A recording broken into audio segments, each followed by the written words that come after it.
हरे कृष्णा, राधे राधे। सभी भक्तों को सादर प्रणाम।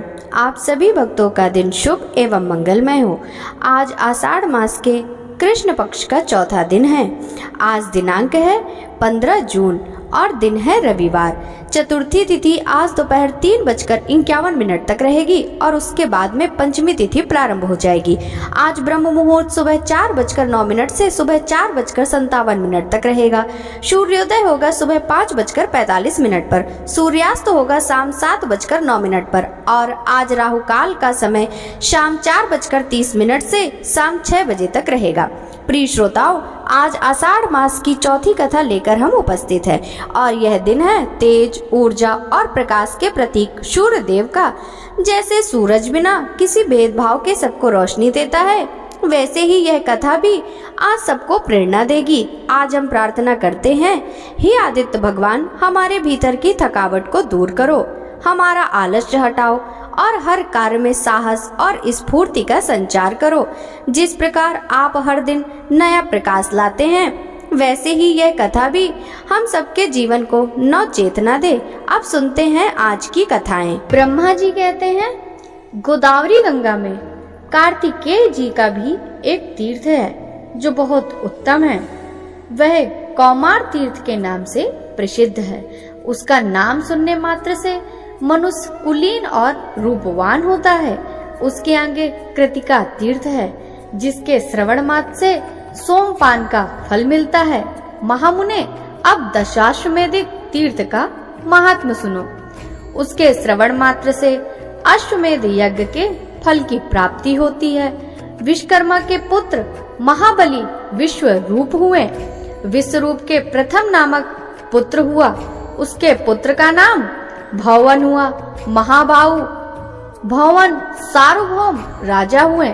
उनके पुरोहित कश्यप थे, जो सब प्रकार के ज्ञान में निपुण थे। एक दिन महाबाहु भवन ने अपने पुरोहित से पूछा, मुने, मैं एक साथ ही 10 अश्वमेध यज्ञ करना चाहता हूँ। वह यज्ञ कहाँ करूँ? कश्यप ने प्रयाग का नाम लिया और उन स्थानों पर यज्ञ करने को बताया जहाँ श्रेष्ठ द्विजों ने पूर्व काल में बड़े बड़े यज्ञों का अनुष्ठान किया था। राजा के यज्ञ में बहुत से ऋषि ऋत्विज हुए। पुरोहित ने एक ही साथ 10 अश्वमेध यज्ञ प्रारंभ किए, किंतु उनमें से एक भी पूर्ण न हुआ। यह देखकर राजा को बड़ी चिंता हुई। उन्होंने प्रयाग छोड़कर अन्य स्थानों में उन यज्ञों का आरंभ किया, किंतु वहाँ भी विघ्न और दोष आ पहुँचे। इस प्रकार अपने यज्ञों को अपूर्ण देख राजा ने पुरोहित से कहा, देश और काल के दोष से अथवा मेरे और आपके दोष से हमारे 10 अश्वमेध यज्ञ पूर्ण नहीं हो पाते। यूँ कहकर दुखी हुए राजा भवन अपने पुरोहित कश्यप के साथ बृहस्पति जी के ज्येष्ठ भ्राता संवर्त के पास गए और इस प्रकार बोले, भगवान, मुझे कोई ऐसा उत्तम प्रदेश बतलाइए जहाँ एक ही साथ आरंभ किए हुए 10 अश्वमेध यज्ञ पूर्ण हो जाए। तब मुनि श्रेष्ठ संवर्त ने कुछ काल तक ध्यान करके महाराज भवन से कहा, ब्रह्मा जी के पास जाओ, वे ही उत्तम प्रदेश बताएंगे। महाबुद्धिमान भवन महात्मा कश्यप को साथ ले मेरे पास आ पहुँचे और मुझसे भी उत्तम उद्देश्य आदि के विषय में प्रश्न करने लगे। उस समय मैंने भवन और कश्यप से कहा, राजेंद्र, तुम गोदावरी के तट पर जाओ, वहीं यज्ञ के लिए पुण्यवान प्रदेश है। वेदों के पारगामी विद्वान महर्षि कश्यप ही श्रेष्ठ गुरु हैं। इनकी कृपा और गौतमी गंगा प्रसाद से ही एक अश्वमेध से अथवा वहाँ स्नान करने मात्र से तुम्हारे 10 अश्वमेध यज्ञ सिद्ध हो जाएंगे। यह सुनकर राजा भवन कश्यप जी के साथ गौतमी के तट पर आए और वहाँ अश्वमेध यज्ञ की दीक्षा ग्रहण की। वह महायज्ञ आरंभ होकर जब पूर्ण हो गया, तब राजा इस पृथ्वी का दान करने को उद्यत हुए। उसी समय आकाशवाणी हुई, राजा, तुमने पुरोहित कश्यप जी को पर्वत, वन और काननों सहित पृथ्वी देने की कामना करके सब कुछ दान कर दिया। अब भूमि दान की अभिलाषा छोड़कर अन्न दान करो, वह महान फल देने वाला है। तीनों लोकों में अन्नदान के समान दूसरा पुण्य कार्य नहीं है। विशेषता गंगा जी के तट पर श्रद्धा के साथ किए हुए अन्नदान की महिमा अकथनीय है। तुमने जो प्रचुर दक्षिणा से युक्त अश्वमेध यज्ञ किया, इससे तुम कृतार्थ हो गए। अब इस विषय में तुम्हें अन्यथा विचार नहीं करना चाहिए। तिल, गौ, धन, धान जो कुछ भी गोदावरी के तट पर दिया जाता है वह सब अक्षय हो जाता है। यह सुनकर सम्राट भवन ने ब्राह्मणों को बहुत सा अन्न दान किया। तब से वह तीर्थ दशाश्वमेधिक के नाम से विख्यात हुआ। वहाँ स्नान करने से 10 अश्वमेध यज्ञों का फल प्राप्त होता है। उसके आगे पैसाच तीर्थ है जो ब्रह्मवादी महर्षियों द्वारा सम्मानित है। यह गोदावरी के दक्षिण तट पर स्थित है।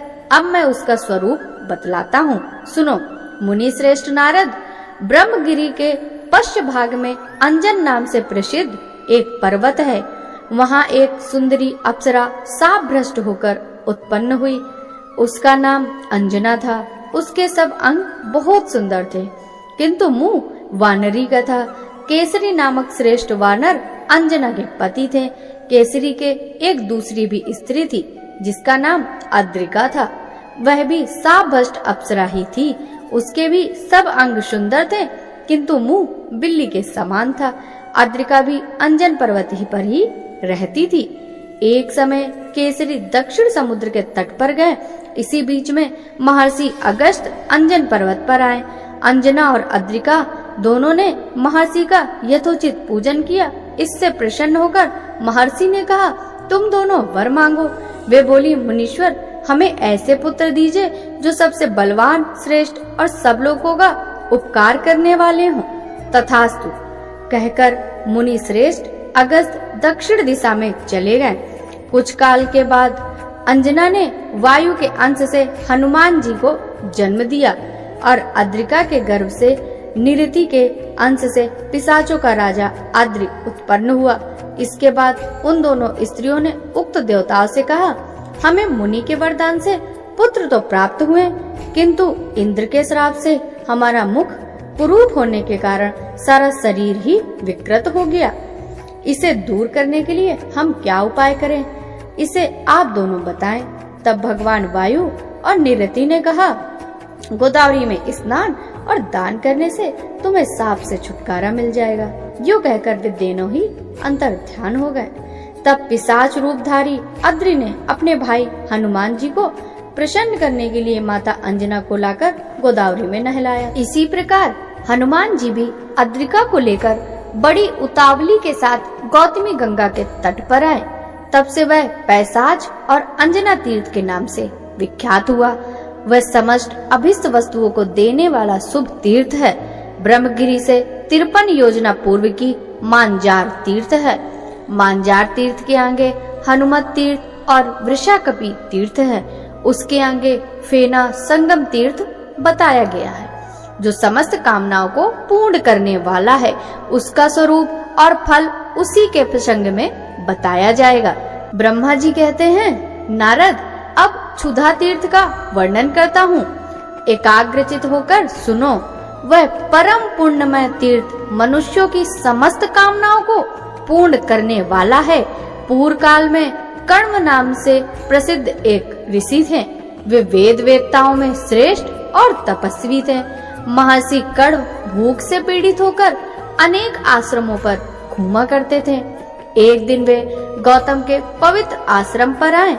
वह आश्रम अन्न और जल से संपन्न था। अपने को क्षुधा से पीड़ित और गौतम को वैभवशाली देख कण्व का मन विरक्ति से भर गया। वे सोचने लगे, गौतम भी एक श्रेष्ठ ब्राह्मण और मैं भी उन्हीं की भांति तपोनिष्ठ हूँ। बराबर वाले के पास याचना करना कदापि उचित नहीं है। अतः यद्यपि मैं भूख से व्याकुल हूँ और मेरे शरीर में पीड़ा भी हो रही है, तथापि गौतम के घर में भोजन नहीं करूँगा। इस समय गौतमी गंगा के तट पर चलूं और उन्हीं से संपत्ति मांगूं। ऐसा निश्चय करके महर्षि कण्व परम पावन गंगा जी के तट पर गए और स्नान करके पवित्र शयनचित होकर उस आसन पर बैठकर गौतमी गंगा और क्षुधा देवी की स्तुति करने लगे। कण्व बोले, भारी पीड़ाओं को हरने वाली भगवती गंगा तुम्हें नमस्कार है, तथा सब लोगों को पीड़ा देने वाली क्षुधा देवी तुमको भी नमस्कार है। महादेव जी की जटा से प्रकट हुई कल्याणमयी गौतमी तुम्हें नमस्कार है, तथा महामृत्यु के मुख से निकली क्षुधा देवी तुम्हें भी नमस्कार है। देवी, तुम ही पूर्ण आत्माओं के लिए शांति रूपा और दुरात्माओं के लिए क्रोध स्वरूपा हो। नदी के रूप से सबके पाप ताप हर लेती हो और क्षुधा रूप में आकर सबको पाप ताप देती रहती हो। कल्याणकारिणी देवी तुम्हें नमस्कार है। पापों का दमन करने वाली गंगा तुम्हें प्रणाम है। भगवती शांतिकारी तुम्हें नमस्कार है।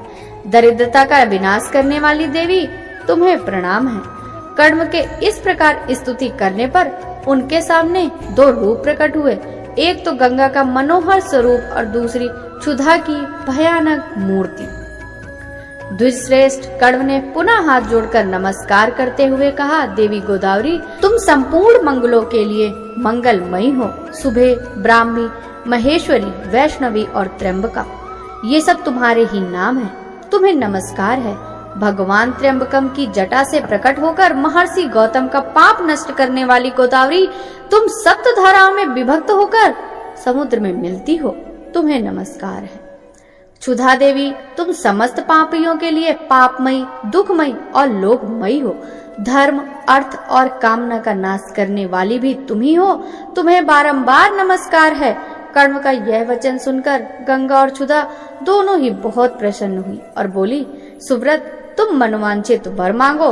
तब कण्व ने गंगा जी को प्रणाम करके कहा, देवी, मुझे मन के अनुकूल भोग, वैभव, आयु, धन और मोक्ष प्रदान कीजिए। गंगा से यो कहकर द्विज श्रेष्ठ कण्व ने क्षुधा देवी से कहा, क्षुधे, तुम तृष्णा और दरिद्रता रूपणी अत्यंत पापमयी तथा रुच्च स्वभाव वाली हो। मेरे अथवा मेरे वंशजों के यहाँ तुम कभी मत रहना। जो क्षुधातुर मनुष्य इस स्रोत से तुम्हारी स्तुति करे, उनके दारिद्र और दुख का नाश हो जाए। और जो लोग इस परम पूर्णमय तीर्थ में भक्ति पूर्वक स्नान, दान और जप आदि करें, वे धन संपत्ति के भागी हो। जो तीर्थ अथवा अपने घर में इस स्रोत का पाठ करे, उसे दरिद्रता और दुख से कभी भय न हो। एवं मस्तु कहकर गंगा और क्षुधा दोनों अपने अपने स्थान को चली गई। तब से उस तीर्थ के 3 नाम हो गए, कार्म तीर्थ, गंग तीर्थ और क्षुधा तीर्थ। नारद, वह तीर्थ सब पापों को दूर करने वाला और पितरों की प्रसन्नता को बढ़ाने वाला है। गोदावरी में अहिल्या संगम नामक एक तीर्थ है। वे तीनों लोकों की पवित्र करने वाला है। मुनि श्रेष्ठ, उस तीर्थ की उत्पत्ति का वृतांत सुनो। पूर्व काल की बात है, मैंने अत्यंत कौतूहलवश कुछ सुंदरी कन्याओं की सृष्टि की। उनमें से एक कन्या सबसे श्रेष्ठ और उत्तम लक्षणों से युक्त थी। उसके सब अंग बड़े मनोहर तथा रूप और गुणों से संपन्न थे। उस समय मेरे मन में यह विचार हुआ कि कौन पुरुष इस कन्या का पालन पोषण करेंगे। सोचने पर महर्षि गौतम ही मुझे समस्त गुणों में श्रेष्ठ, तपस्वी, बुद्धिमान, समस्त शुभ लक्षणों से सुशोभित, वेद वेदांगों के ज्ञाता प्रतीत हुए। अतः उन्हीं को मैंने वह कन्या दे दी और कहा, मुनि श्रेष्ठ, जब तक यह युवती न हो तब तुम इसका लालन पालन करना। युवावस्था होने पर इस साध्वी कन्या को मेरे वापस ले आना। यो कहकर मैंने गौतम को वह कन्या समर्पित कर दी। गौतम अपने तपोबल से निष्पाप हो चुके थे। उन्होंने विधि पूर्वक उस कन्या का पालन पोषण किया और युवती होने पर उसे वस्त्र आभूषणों से सुसज्जित करके मेरे पास ले आए। उस समय उसके मन में कोई विकार नहीं था। अहिल्या को देखकर इंद्र, अग्नि और वरुण आदि सब देवता बारी बारी से मेरे पास आए और कहने लगे, सुरेश्वर, यह कन्या मुझे दे दीजिए। इंद्र का तो उसके लिए विशेष आग्रह था। महर्षि गौतम की महत्ता, गंभीरता और धीरता का विचार करके मुझे बड़ा विस्मय हुआ। मैंने सोचा, यह सुमुखी कन्या गौतम को ही देने योग्य है और किसी को नहीं, अतः उन्हीं को दूंगा। ऐसा निश्चय करके मैंने देवताओं और ऋषियों से कहा, यह सुंदरी कन्या उसी को दी जाएगी जो सारी पृथ्वी की परिक्रमा करके सबसे पहले यहाँ उपस्थित हो जाए। दूसरे किसी को नहीं मिलेगी। मेरी बात सुनकर सब देवता अहिल्या की प्राप्ति के लिए पृथ्वी की परिक्रमा करने चले गए।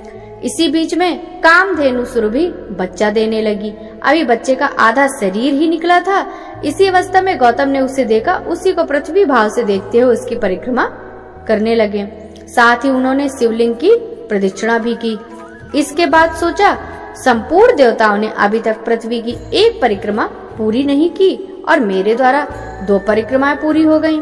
ऐसा निश्चय करके वे मेरे समीप आए और मुझे प्रणाम करके बोले, कमलासन विश्वासमन, आपको बारंबार नमस्कार है। ब्राह्मण, मैंने सारी वसुधा की प्रदक्षिणा कर ली। मैंने ध्यान के द्वारा सब बातें जानकर गौतम से कहा, ब्रह्म से तुम्ही को यह सुंदरी कन्या दी जाएगी। वास्तव में तुमने पृथ्वी की परिक्रमा पूरी कर ली, जो वेदों के लिए भी दुर्बोध है। उस धर्म का स्वरूप तुम जानते हो। जो गाय आधा प्रसव कर चुकी हो वह 7 दीपों पृथ्वी के तुल्य है। उसकी परिक्रमा कर ली जाए तो समूची पृथ्वी की परिक्रमा हो जाती है। शिवलिंग की प्रदक्षिणा भी यही फल है।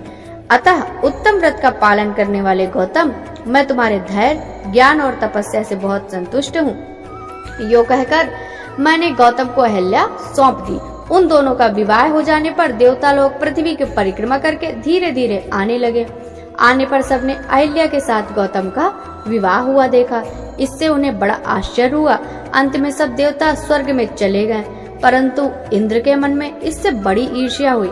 मैंने प्रसन्न होकर महात्मा गौतम को रहने के लिए ब्रह्मगिरी पर्वत प्रदान किया, जो परम पवित्र, समस्त अभिलषित वस्तुओं को देने वाला तथा मंगलमय है। मुनि श्रेष्ठ गौतम वहां अहिल्या के साथ विहार करने लगे।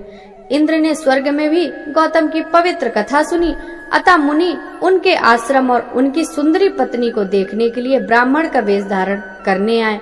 वहां आने पर उन्होंने मन में आपकी भावना लेकर अहिल्या को देखा। उस समय वे अपने आप को भूल गए। देश काल की सुध न रही।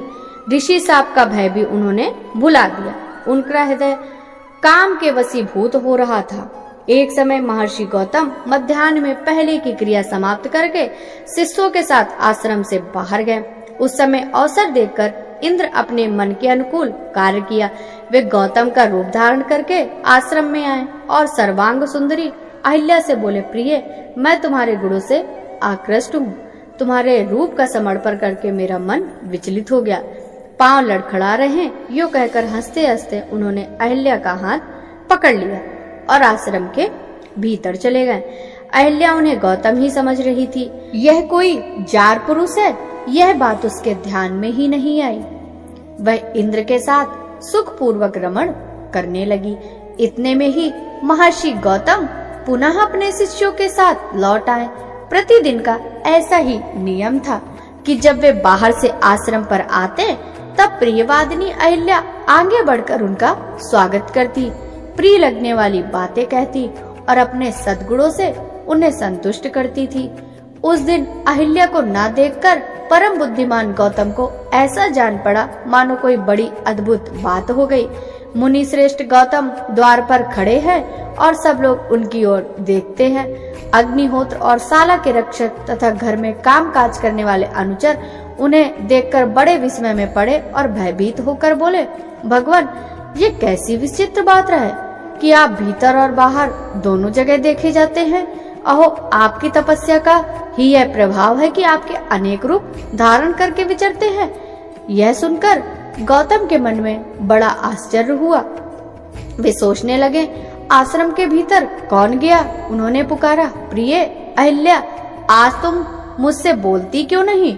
महर्षि का वचन सुनकर अहिल्या ने उस जार से कहा, अरे तू कौन है जो मुनि का रूप धारण करके तूने मेरे साथ यह पाप कर्म किया?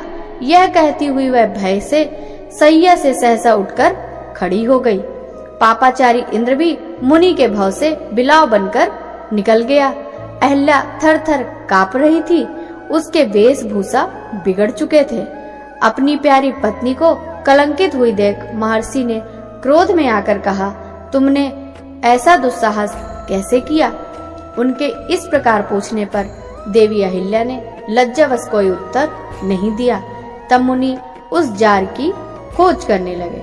इतने में उस बिलाव पर उनकी दृष्टि पड़ी। अरे ठीक ठीक बता, तू कौन है? यदि झूठ बोलेगा तो मैं तुझे अभी भस्म कर दूंगा। इंद्र हाथ जोड़कर खड़ा हो गया और बोला, तपोधन, मैं सची का स्वामी इंद्र हूँ। मुझसे से ही यह पाप हो गया। मैंने जो कुछ कहा वह सत्य है। ब्राह्मण कामदेव के बाणों से जिनका हृदय विदोड़ हो चुका, वे कौन सा दुष्कर्म नहीं करते। आप करुणा के सागर हैं, मुझ महापापी को क्षमा करें। साधु पुरुष अपराधी पर भी कठोरता नहीं दिखाते। गौतम बोले, इंद्र, तूने स्त्री की योनि में आसक्त होकर पाप कर्म किया है, अतः तेरे शरीर में योनि के सहस्त्रों चिन्ह हो जाएंगे। इसके बाद मुनि ने अहिल्या से कुपित होकर कहा, तू सूखी नदी हो जा। अहिल्या बोली, भगवान, जो पापनी स्त्रियां मन से भी दूसरे पुरुष की कामना करती हैं, वे तथा उनके समस्त पूर्वज भी अक्षय नरकों में पड़ते हैं। आप कृपा करके मेरी बातों पर ध्यान दे। यह इंद्र आपका रूप धारण करके मेरे पास आया था। ये सब लोग इस बात के साक्षी हैं। रक्षकों ने कहा, ऐसी ही बात है, अहिल्या ठीक कहती है। मुनि ने भी ध्यान के द्वारा सच्ची बात को जान लिया और शांत होकर अपनी पतिव्रता पत्नी से कहा, कल्याणी, नदी होने पर जब तुम सरिताओं में श्रेष्ठ गौतमी गंगा से मिलोगी, उस समय पुनः अपने शरीर को प्राप्त कर लोगी। महर्षि का वचन सुनकर पतिव्रता अहिल्या ने वैसा ही किया। गौतमी गंगा से मिलने पर पुनः उसका वही स्वरूप हो गया जैसा मैंने बनाया था। तत्पश्चात देवराज इंद्र ने हाथ जोड़कर महर्षि गौतम से कहा, मुनि श्रेष्ठ, अपने घर पर आए हुए मुझ पापिष्ट की रक्षा कीजिए। यह कहकर इंद्र उनके चरणों में गिर पड़े। यह देखकर महर्षि ने कृपा पूर्वक कहा, पुरंदर, तुम्हारा कल्याण हो। तुम गोदावरी के तट पर जाओ और उसमें स्नान करो, इससे तुम्हारे पाप क्षण भर में धुल जाएंगे। तुम्हारे शरीर में योनि के सहस्त्रों चिन्ह हैं, वे नेत्रों के रूप में परिणित हो जाएंगे। तुम सहस्त्रलाक्ष हो जाओगे। नारद, गौतम जी के प्रभाव से ये दो आश्चर्यजनक बातें मैंने देखी हैं। अहिल्या नदी होकर पुनः अपने स्वरूप को प्राप्त हुई और सचीपति इंद्र सहस्त्र हो गए। तब से वह तीर्थ अहिल्या संगम के नाम से विख्यात हुआ। उसे इंद्र तीर्थ भी कहते हैं। वह मनुष्य की समस्त कामनाओं को पूर्ण करने वाला है। इसके आगे का वृतांत आप अगले अध्याय में सुनिएगा। आपको हर दिन आषाढ़ मास की कथा के साथ ही वीडियो के लास्ट में एक और कथा भी सुनाई जाती है। तो अब सुनिए उसी कथा के आगे का वृतांत। भीष्म जी ने कहा, ब्राह्मण, आपके मुख से यह सब प्रसंग मैंने सुना। अब पुष्कर क्षेत्र में जो ब्रह्मा जी का यज्ञ हुआ था उसका वृतांत सुनाइए, क्योंकि इसका श्रवण करने से मेरे शरीर और मन की शुद्धि होगी। पुलत्स्य जी ने कहा, राजन, भगवान ब्रह्मा जी पुष्कर क्षेत्र में जब यज्ञ कर रहे थे उस समय जो जो बातें हुई उन्हें बतलाता हूँ, सुनो। पितामह का यज्ञ आदि कृत युग में प्रारंभ हुआ था। उस समय मरीचि, अंगीरा, मैं, पुलह, क्रतु और प्रजापति दक्ष ने ब्रह्मा जी के पास जाकर उनके चरणों में मस्तक झुकाया। धाता, अयरमा, सविता, वरुण, अंश, भग, इंद्र, विवस्वान, पूषा, त्वष्टा और पर्जन्य आदि 12 आदित्य भी वहां उपस्थित हो अपने जाज्वल्यमान तेज से प्रकाशित हो रहे थे। इन देवेश्वरों ने भी पितामह को प्रणाम किया।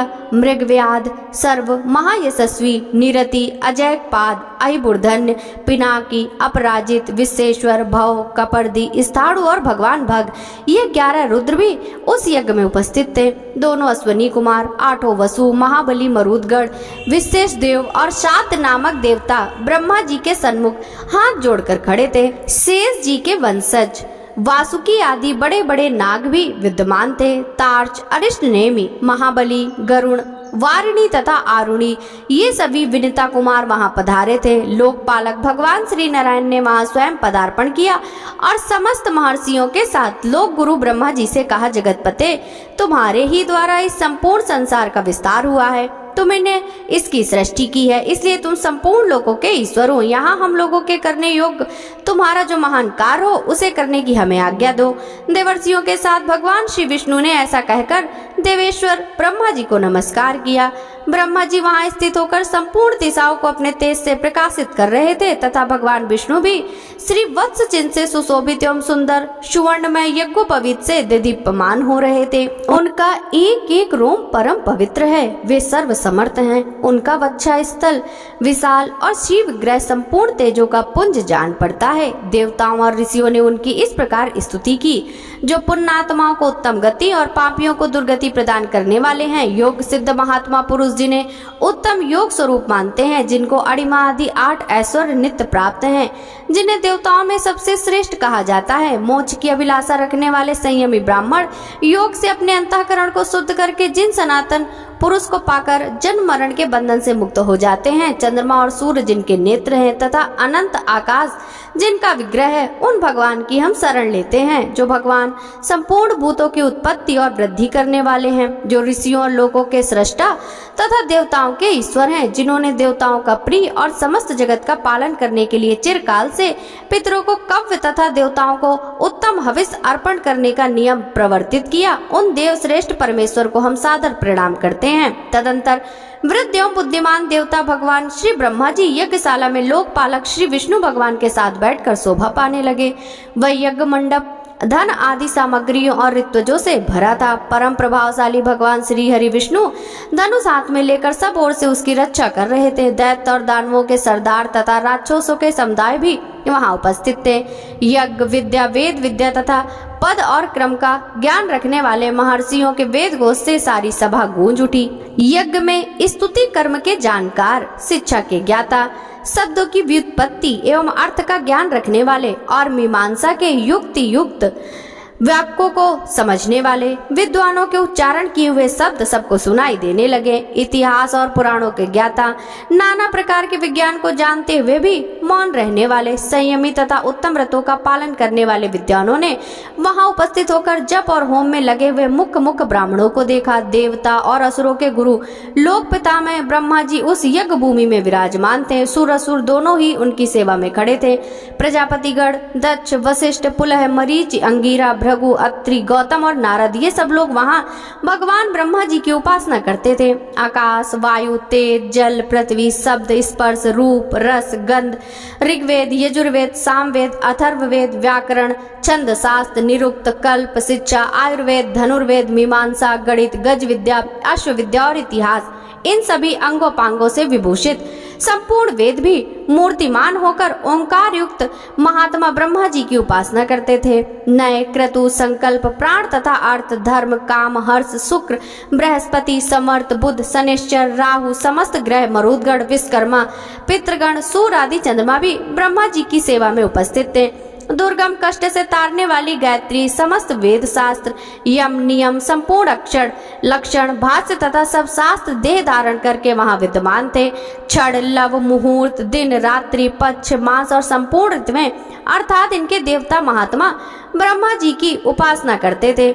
इनके सिवा अन्यान श्रेष्ठ देवियां ही कीर्ति, धुति, प्रभा, धृति, क्षमा, भूति, नीति, विद्या, मति, श्रुति, स्मृति, कांति, शांति, पुष्टि, क्रिया, नाच गान में कुशल समस्त दिव्य अप्सराएं तथा संपूर्ण देव माताएं भी ब्रह्मा जी की सेवा में उपस्थित थी। विप्रचित्ति, शिबी, शंकु, केतुमान, प्रहलाद, बलि, कुंभ, सहाद, अनुहाद, वृषपर्वा, नमुचि, संभर, इंद्रतापन, वतापि, केसी, राहु और वृत्त, ये तथा और भी बहुत से दानव जिन्हें अपने बल पर गर्व था, ब्रह्मा जी की उपासना करते हुए इस प्रकार बोले।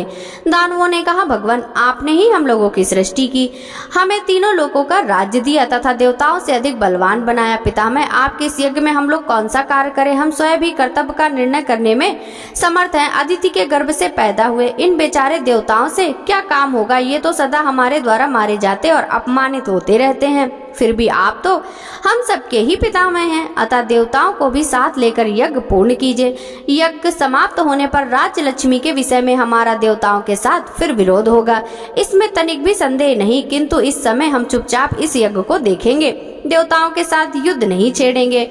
पुलत्स्य जी कहते हैं, दानवों के गर्वयुक्त वचन सुनकर इंद्र सहित महायशस्वी भगवान श्री हरि विष्णु ने शंकर जी से कहा। भगवान श्री विष्णु बोले, प्रभु, पितामह के यज्ञ में प्रधान दानव आए हैं। ब्रह्मा जी ने इनको भी इस यज्ञ में आमंत्रित किया है। ये सब लोग इसमें विघ्न डालने का प्रयत्न कर रहे हैं, परंतु जब तक यज्ञ समाप्त ना हो जाए तब तक हम लोगों को क्षमा करना चाहिए। इस यज्ञ के समाप्त हो जाने पर देवताओं को दानवों के साथ युद्ध करना होगा। उस समय आपको ऐसा यत्न करना चाहिए जिससे पृथ्वी पर दानवों का नामो निशान मिट जाए। आपको मेरे साथ रहकर इंद्र की विजय के लिए प्रयत्न करना उचित है। इन दानवों का धन लेकर राहगीरों, ब्राह्मणों तथा दुखी मनुष्यों में बांट दें। भगवान श्री विष्णु की यह बात सुनकर ब्रह्मा जी ने कहा, भगवान, आपकी बात सुनकर ये दानव कुपित हो सकते हैं, किंतु इस समय इन्हें क्रोध दिलाना आपको अभिष्ट ना होगा, अतः रुद्र एवं अन्य देवताओं के साथ आपको क्षमा करना चाहिए। सत्य युग के अंत में जब यह यज्ञ समाप्त हो जाएगा, उस समय मैं आप लोगों को तथा इन दानवों को विदा कर दूंगा। उसी समय आप लोग संधि या विग्रह जो उचित हो कर लीजिएगा। पुलस्त्य जी कहते हैं, तदंतर भगवान ब्रह्मा जी ने पुनः उन दानवों से कहा, तुम्हें देवताओं के साथ किसी प्रकार का विरोध नहीं करना चाहिए। इस समय तुम सब लोग परस्पर मित्र भाव से रहकर मेरा कार्य संपन्न करो। दानवों ने कहा, पितामह, आपके प्रत्येक आदेश का हम लोग पालन करेंगे। देवता हमारे छोटे भाई हैं, अतः उन्हें हमारी ओर से कोई भय नहीं। दानवों की यह बात सुनकर ब्रह्मा जी को बड़ा संतोष हुआ। थोड़ी ही देर बाद उनके यज्ञ का वृतांत सुनकर ऋषियों का एक समुदाय आ पहुंचा। भगवान श्री हरि विष्णु ने उनका पूजन किया। पिनाकधारी महादेव जी ने उन्हें आसन दिया तथा ब्रह्मा जी की आज्ञा से वशिष्ठ ने उन सबको अर्घ्य निवेदित करके उनका कुशल क्षेम पूछा और पुष्कर क्षेत्र में उन्हें निवास स्थान देकर कहा, आप लोग आराम से यहीं रहें। तत्पश्चात जटा और मृगचर्म धारण करने वाले वे समस्त महर्षि ब्रह्मा जी की यज्ञ सभा को सुशोभित करने लगे। उनमें से कुछ महात्मा वाल खिल्ल थे तथा कुछ लोग संप्रख्यान थे। वे नाना प्रकार के नियमों में संलग्न तथा वेदी पर शयन करने वाले थे। उन सभी तपस्वियों ने पुष्कर के जल में ज्यों ही अपना मुंह देखा, उसी क्षण वे अत्यंत रूपवान हो गए। फिर एक दूसरे की ओर देखकर सोचने लगे, ये कैसी बात है, इस तीर्थ में मुंह का प्रतिबिंब देखने से सबका सुंदर रूप हो गया। ऐसा विचार कर तपस्वियों ने उसका नाम मुख दर्शन तीर्थ रख दिया। तत्पश्चात वे नहाकर अपने अपने नियमों में लग गए। उनके गुणों की कहीं उपमा नहीं थी। नरश्रेष्ठ, वे सभी वनवासी मुनि वहां रहकर अत्यंत शोभा पाने लगे। उन्होंने अग्निहोत्र करके नाना प्रकार की क्रियाएं संपन्न की। तपस्या से उनके पाप भस्म हो चुके थे। वे सोचने लगे कि यह सरोवर सबसे श्रेष्ठ है। ऐसा विचार करके उन द्विजातियों ने उस सरोवर का श्रेष्ठ पुष्कर नाम रख दिया। तदंतर ब्राह्मणों को दान के रूप में नाना प्रकार के पात्र देने के पश्चात वे सभी द्विज वहां प्राची सरस्वती का नाम सुनकर उसमें स्नान करने की इच्छा से गए। तीर्थों में श्रेष्ठ सरस्वती के तट पर बहुत से द्विज निवास करते थे। नाना प्रकार के वृक्ष उस स्थान की शोभा बढ़ा रहे थे। वह तीर्थ सभी प्राणियों को मनोरम जान पड़ता था। अनेकों ऋषि मुनि उसका सेवन करते थे। उन ऋषियों में से कोई वायु पीकर रहने वाले थे और कोई जल पीकर, कुछ लोग फलाहारी थे और कुछ लोग केवल पत्ते चबाकर रहते थे। सरस्वती के तट पर महर्षियों के स्वाध्याय का शब्द गूंजता रहता था। मृगों के सैकड़ों झुंड वहां विचरा करते थे। अहिंसक तथा धर्मपरायण महात्माओं से उस तीर्थ की अधिक शोभा हो रही थी। पुष्कर तीर्थ में सरस्वती नदी सुप्रभा, कांचना, प्राची, नंदा और विशाला नाम से प्रसिद्ध 5 धाराओं में प्रवाहित होती है। भूतल पर वर्तमान ब्रह्मा जी की सभा में उनके विस्तृत यज्ञ मंडप में जब द्विजातियों का शुभागमन हो गया, देवता लोग पुण्याय वाचन तथा नाना प्रकार के नियमों का पालन करते हुए जब यज्ञ कार्य के संपादन में लग गए और पितामह ब्रह्मा जी यज्ञ की दीक्षा ले चुके, उस समय संपूर्ण भोगों की समृद्धि से युक्त यज्ञ के द्वारा भगवान का यजन आरंभ हुआ। राजेंद्र, उस यज्ञ में द्विजातियों के पास उनकी मनचाही वस्तुएं अपने आप उपस्थित हो जाती थीं। धर्म और अर्थ के साधन में प्रवीण पुरुष भी स्मरण करते ही वहां आ जाते थे। देव गंधर्व गान करने लगे, अप्सराएं नाचने लगी, दिव्य बाजे बज उठे। उस यज्ञ की समृद्धि से देवता भी संतुष्ट हो गए। मनुष्यों को तो वहां का वैभव देखकर बड़ा ही विस्मय हुआ। पुष्कर तीर्थ में जब इस प्रकार ब्रह्मा जी का यज्ञ होने लगा, उस समय ऋषियों ने संतुष्ट होकर सरस्वती का सुप्रभा नाम से आवाहन किया। पितामह का सम्मान करती हुई वेगशालिनी सरस्वती नदी को उपस्थित देखकर मुनियों को बड़ी प्रसन्नता हुई। इस प्रकार नदियों में श्रेष्ठ सरस्वती ब्रह्मा जी की सेवा तथा मनीषी मुनियों की प्रसन्नता के लिए ही पुष्कर तीर्थ में प्रकट हुई। जो मनुष्य सरस्वती के उत्तर तट पर अपने शरीर का परित्याग करता है तथा प्राची सरस्वती के तट पर जप करता है, वह पुनः जन्म मृत्यु को नहीं प्राप्त होता। सरस्वती के जल में डुबकी लगाने वाले को अश्वमेध यज्ञ का पूरा पूरा फल मिलता है। जो लोग वहां नियम और उपवास के द्वारा अपने शरीर को सुखाता है, केवल जल पीकर या वायु पीकर अथवा पत्ते चबाकर तपस्या करता है, वेदी पर सोता है तथा यम और नियमों का पृथक पृथक पालन करता है, वह शुद्ध हो ब्रह्मा जी के परम पद को प्राप्त होता है। जिन्होंने सरस्वती तीर्थ में तिल भर भी स्वर्ण का दान किया है, उनका वह दान मेरु पर्वत के दान के समान फल देने वाला है। यह बात पूर्व काल में स्वयं प्रजापति ब्रह्मा जी ने कही थी। जो मनुष्य उस तीर्थ में श्राद्ध करेंगे वे अपनी कुल की 21 पीढ़ियों के साथ स्वर्ग लोक में जाएंगे। वह तीर्थ पितरों को बहुत ही प्रिय है। वहाँ एक ही पिंड देने से उन्हें पूर्ण तृप्ति हो जाती है।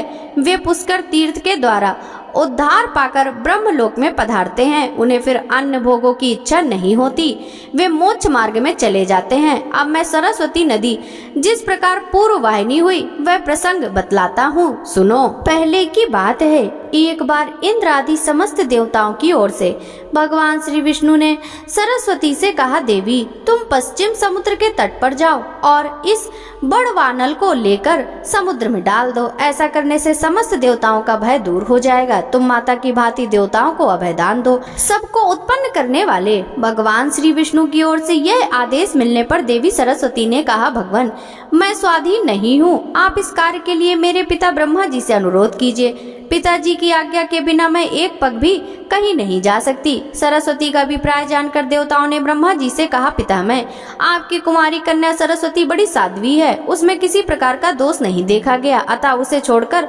दूसरा कोई नहीं है जो बड़ वानल को ले जा सके। पुलत्स जी कहते हैं, देवताओं की बात सुनकर ब्रह्मा जी ने सरस्वती को बुलाया और उसे गोद में लेकर उसका मस्तक सूंघा। फिर बड़े स्नेह के साथ कहा, बेटी तुम मेरी और इन समस्त देवताओं की रक्षा करो। देवताओं के प्रभाव से तुम्हें इस कार्य के करने पर बड़ा सम्मान प्राप्त होगा। इस बड़ वानल को ले जाकर खारे पानी के समुद्र में डाल दो। पिता के वियोग के कारण बालिका के नेत्रों में आंसू छल छला आए। उसने ब्रह्मा जी को प्रणाम करके कहा, अच्छा जाती हूँ। उस समय संपूर्ण देवताओं तथा उसके पिता ने भी कहा, भय ना करो। इससे वह भय छोड़कर प्रसन्न चित्त से जाने को तैयार हुई। उसकी यात्रा के समय शंख और नगाड़ों की ध्वनि तथा मंगल घोष होने लगा, जिसकी आवाज से सारा जगत गूंज उठा। सरस्वती ने अपने तेज से सर्वत्र प्रकाश फैलाती हुई चली। उस समय गंगा जी उसके पीछे होली। तब सरस्वती ने कहा, सखी तुम कहाँ आती हो, फिर मैं तुमसे मिलूंगी। सरस्वती के ऐसे कहने पर गंगा जी ने मधुरवाणी में कहा, सुबह अब तो तुम जब पूर्व दिशा में आओगी तभी मुझे देख सकोगी। देवताओं सहित तुम्हारा दर्शन तभी मेरे लिए सुलभ हो सकेगा। यह सुनकर सरस्वती जी ने कहा, सुचि स्मिते तब तुम भी उत्तराभिमुखी होकर शोक का परित्याग कर देना। गंगा जी बोली, सखी मैं उत्तराभिमुखी होने पर अधिक पवित्र मानी जाऊंगी और तुम पूर्वाभिमुखी होने पर उत्तर वाहिनी गंगा और पूर्व वाहिनी सरस्वती में जो मनुष्य श्राद्ध और दान करेंगे वे तीनों ऋणों से मुक्त होकर मोक्ष मार्ग का आश्रय लेंगे। इसमें कोई अन्यथा विचार करने की आवश्यकता नहीं है। इस पर वह सरस्वती नदी रूप में परिणत हो गई। देवताओं के देखते देखते एक पाकर के वृक्ष की जड़ से प्रकट हुई। वह वृक्ष भगवान विष्णु का स्वरूप है। संपूर्ण देवताओं ने उसकी वंदना की। उसकी अनेकों शाखाएं सब ओर फैली हुई हैं। वह दूसरे ब्रह्मा जी की भांति शोभा पाता है। यद्यपि उस वृक्ष में एक भी फूल नहीं है, तो भी वह डालियों पर बैठे हुए सुख आदि पक्षियों के कारण फूलों से लदा सा जान पड़ता है। सरस्वती जी ने उस पाकर के समीप स्थित होकर देवाधिदेव विष्णु से कहा, भगवान मुझे बड़वाग्नि समर्पित कीजिए, मैं आपकी आज्ञा का पालन करूंगी। उसके ऐसा कहने पर भगवान श्री विष्णु बोले, सुबह तुम्हें इस बड़ वानल को पश्चिम समुद्र की ओर ले जाते समय जलने का कोई भय नहीं होगा। पुलत्स जी कहते हैं, तदंतर भगवान श्री हरि विष्णु ने बड़ वानल को सोने के घड़े में रखकर सरस्वती को सौंप दिया।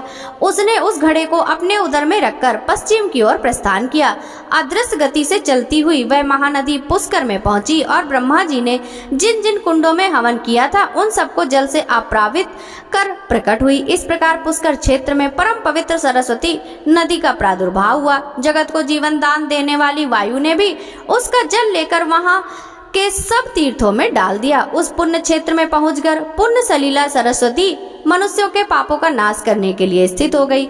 जो पुण्यात्मा मनुष्य पुष्कर तीर्थ में विद्यमान सरस्वती नदी का दर्शन करते हैं वे नारकी जीवों की अधोगति का अनुभव नहीं करते। जो मनुष्य उसमें भक्ति भाव के साथ स्नान करते हैं वे ब्रह्मलोक में पहुंचकर ब्रह्मा जी के साथ आनंद का अनुभव करते हैं। जो मनुष्य ज्येष्ठ पुष्कर में स्नान करके पितरों का तर्पण करता है वह उन सब का नरक से उद्धार कर देता है तथा स्वयं उसका भी चित्त शुद्ध हो जाता है। ब्रह्मा जी के क्षेत्र में पुण्य सलीला सरस्वती को पाकर मनुष्य दूसरे किस तीर्थ की कामना करे, उससे बढ़कर दूसरा तीर्थ है ही कौन। संपूर्ण तीर्थों में स्नान करने से जो फल प्राप्त होता है वह सब का सब ज्येष्ठ पुष्कर में एक बार डुबकी लगाने से मिल जाता है। अधिक क्या कहा जाए, जिसने पुष्कर क्षेत्र का निवास, ज्येष्ठ कुंड का जल तथा उस तीर्थ में मृत्यु, ये तीनों बातें प्राप्त कर ली उसने परम गति पाली। जो मनुष्य उत्तम काल, उत्तम क्षेत्र तथा उत्तम तीर्थ में स्नान और होम करके ब्राह्मणों को दान देता है वह अच्छे सुख का भागी होता है। कार्तिक और वैशाख के शुक्ल पक्ष में चंद्रमा और सूर्य के ग्रहण के समय स्नान करने योग कुरु जांगल देश में जितने क्षेत्र और तीर्थ मुनीश्वरों द्वारा बताए गए हैं उन सब में यह पुष्कर तीर्थ अधिक पवित्र है, ऐसा ब्रह्मा जी ने कहा। जो पुरुष कार्तिक की पूर्णिमा को मध्यम कुंड यानी मध्यम पुष्कर में स्नान करके ब्राह्मणों को धन देता है उसे अश्वमेध यज्ञ का फल मिलता है। इसी प्रकार कनिष्ठ कुंड में एकाग्रता पूर्वक स्नान करके जो ब्राह्मण को उत्तम अगहनी का चावल दान करता है वह अग्निलोक में जाता है तथा वहाँ 21 पीढ़ियों के साथ रहकर श्रेष्ठ फल का उपभोग करता है। इसलिए पुरुष को उचित है कि वह पूरा प्रयत्न करके पुष्कर तीर्थ की प्राप्ति के लिए वहाँ की यात्रा करने के लिए अपना विचार स्थिर करे। मति, स्मृति, प्रज्ञा, मेधा, बुद्धि और शुभवाणी ये 6 सरस्वती के पर्याय बतलाए गए हैं। जो पुष्कर के वन में जहाँ प्राची सरस्वती है जाकर उसके जल का दर्शन भी कर लेते हैं उन्हें भी अश्वमेध यज्ञ का फल मिलता है तथा जो उसके भीतर गोता लगाकर स्नान करता है वह तो ब्रह्मा जी का अनुचर होता है।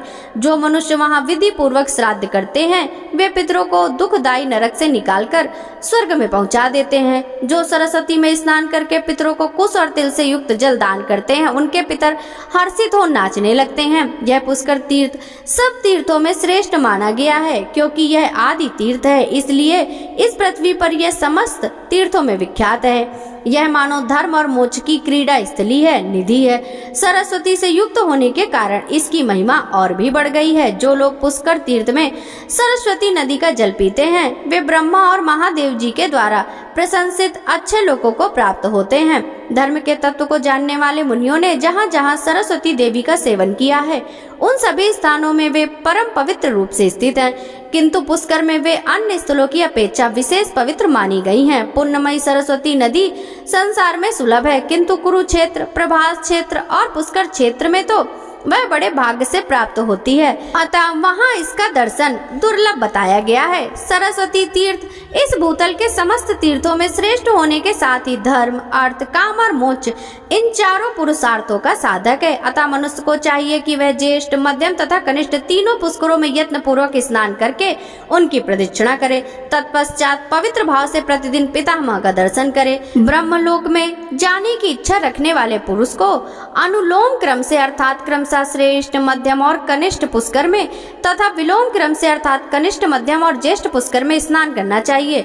इसी प्रकार वह उक्त तीनों पुष्कर में किसी एक में या सब में नित्य स्नान करता रहे। पुष्कर क्षेत्र में 3 सुंदर शिखर और 3 ही स्रोत हैं।